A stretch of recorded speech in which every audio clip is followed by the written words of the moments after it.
So the ideology leads to the castration of children, and therefore it's bad. It is a cancer on the country. Of course, that's true. But for the crime of saying so, the Daily Beast, which is an obedient servant of the people in power, a big defender of castrating children, accused the man you just saw, Michael Knowles, of calling for genocide. And we're quoting, Michael Knowles says transgender community must be eradicated. After Knowles and the Daily Wire threatened to sue, the Daily Beast corrected their headline. But of course, they'd already accused the man of pushing genocide.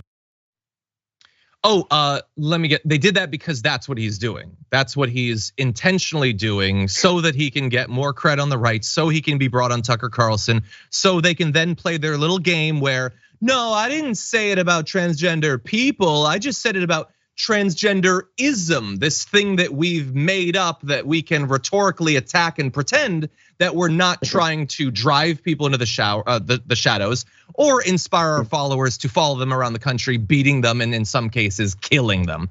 This game is so see-through at every single step. This little game they play where they added an ism to a word and now they can get away with calling for millions of people to either be legally barred from society or wiped out entirely. Mara, I hate even having to cover this because it's so terrible, but I know you've been talking a lot about this recently, including on MSNBC. What do you think about this little fun game they're playing? It's not fun. And that's one part of it. It's very dangerous. I just want to start out by refuting this factually. As you say, facts don't matter, but castration of children doesn't happen. What they would label as castration of children would be, beginning to engage. And I don't know how they describe it, but in any event, there are no major interventions for anyone until the age of 18. So this, whatever they're talking about is totally made up on their side. Like there's no factual basis for that. It's not in line with the medical guidance for how you treat trans kids. It's not in line with the overwhelming choices of families. Like it's just made up. It's just conjured up. And it's conjured up to create the basis, a predicate for more violence and targeting of our community. And that's where this whole thing of transgenderism comes in.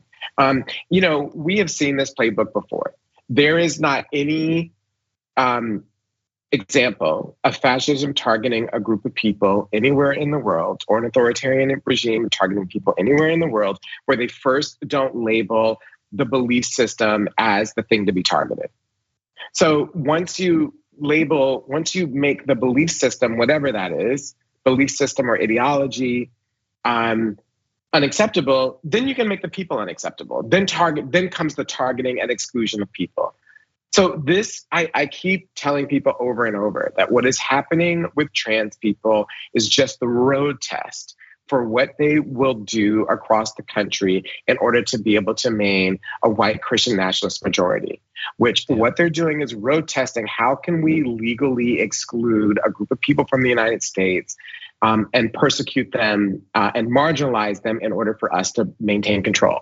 And what they will learn from trans people, they will begin to apply to other groups in the country. This is a road test. And so if they're able to get away with this labeling of transgenderism, they're going to apply it to other people. If they're able to then begin to ban individual trans people, they're going to do that. And so we shouldn't be under any illusion that the smallness of us as a population allows us to be the laboratory for the authoritarian fascist vision that they have for the rest of the country.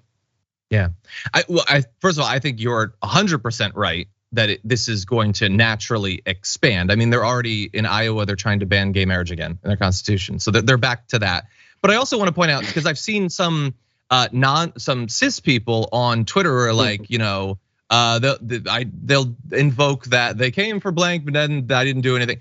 Let's also be, even if it wasn't going to expand, this needs to be fought. They don't need to come for anyone other than the trans community for this to be something that every person with a shred of empathy in their soul to fight with all of their power against. But I do agree that they are also going to come for a lot of other people. Well, they already are. I think they already are. I think that this is the thing that people don't understand. And one of the things they understand about liberals and people who are in the mainstream is that, you know, most people itemize things that happen. So they see voting rights. Oh, that's terrible. Abortion. Oh, that's terrible. Trans rights. And what targeting trans people, oh, that's terrible. They don't understand that the way that the right wing is pushing on all those fronts, for them, it's actually a united. They see the connection between these issues, you know? They see how all of these things are linked. And so what we see, what most people see as disparate, for them is actually a unified battle space to capture America for them. And like, people need to get that in their brains. Like, it actually is all linked. Like, even if they're not coming for you, it is actually also linked to other things that are impacting you right now. So we need to be as responsive. Yeah, and they're, you know, it's obvious, as you were sort of pointing out, the things that they say about these gender affirming care and all that is often lies. Mostly intentional, also partially they honestly don't care. There are people in media who cannot do a single show without attacking trans people, who haven't done 5 minutes of honest research or exposing themselves to trans people to learn about what it's actually like.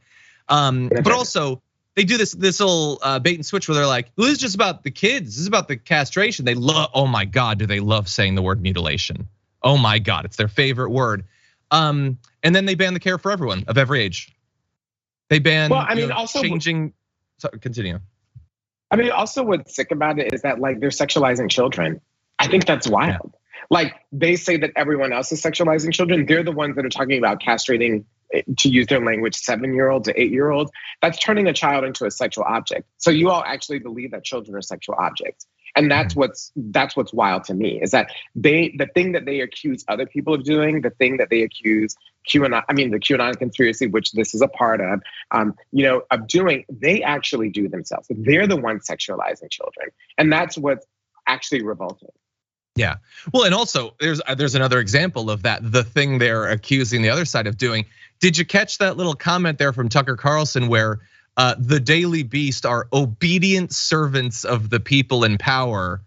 Oh, Tucker, like, I think this is just you having fun, where you are describing exactly what you're doing. Like, I don't discount that there are people on the right who legitimately have so much just vile hatred in their heart that they actually hate everyone who's different than them and want to see them driven out of public life or perhaps killed. But for someone like Tucker Carlson, who, again, certainly there's hatred. His father was like rabidly anti-trans as a journalist, like, never forget that. That isn't necessarily the bigger reason of why he's doing this. This is a convenient thing to get bloodthirsty conservatives distracted over for a few years so people like Tucker Carlson can make millions and millions of dollars and not pay their taxes, and corporations won't have regulations. The true people in power love a distraction like this. And I call it a distraction because that's the intent. It is not just a distraction. It is a horrific attack on a community of people. But he is very much revealing himself in that. I'm also gonna say, we had a bit of Michael Knowles to play here. Not actually gonna do that. Screw Michael Knowles. He's doing this thing intentionally, knowing that he can call for the genocide of people. Oh, sorry, the ism. Please define for me exactly how you take transgenderism out of society without taking transgender people out. I know that you're gonna have nothing because we know exactly what game you're playing. But I also wanted to take this opportunity, Imara, because you're speaking with so much passion about this. I know you have a podcast you'd like to let people know about, and we have some images we'd love to show of that. Yeah, so on March 31st, at the end of this month, we are going to launch season 2 of our award-winning investigative series called The Anti-Trans Hate Machine: A Plot Against Equality, where we look at where this conversation comes from, where the people, the money, the organizations are that are driving this.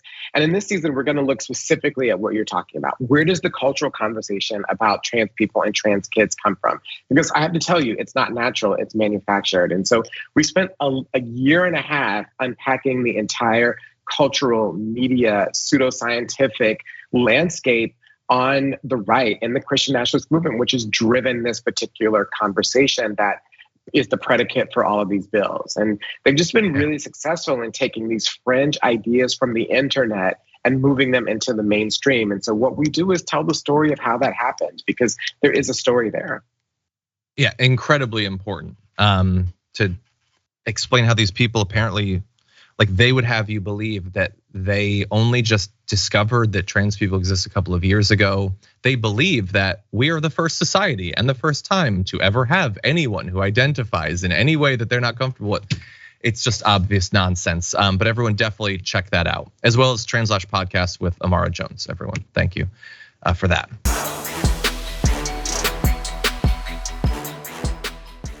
Check out the Damage Report podcast each day, wherever you get your podcasts, whether Pocket Casts or Stitcher or iTunes. You can join me as I give you the news and stories you want, with a range of co-hosts and interview guests jumping in on the fun each day. Again, that's the Damage Report, wherever you get your podcasts. And if you get them at iTunes, don't forget to rate and review. Sometimes I'll read them live on the show.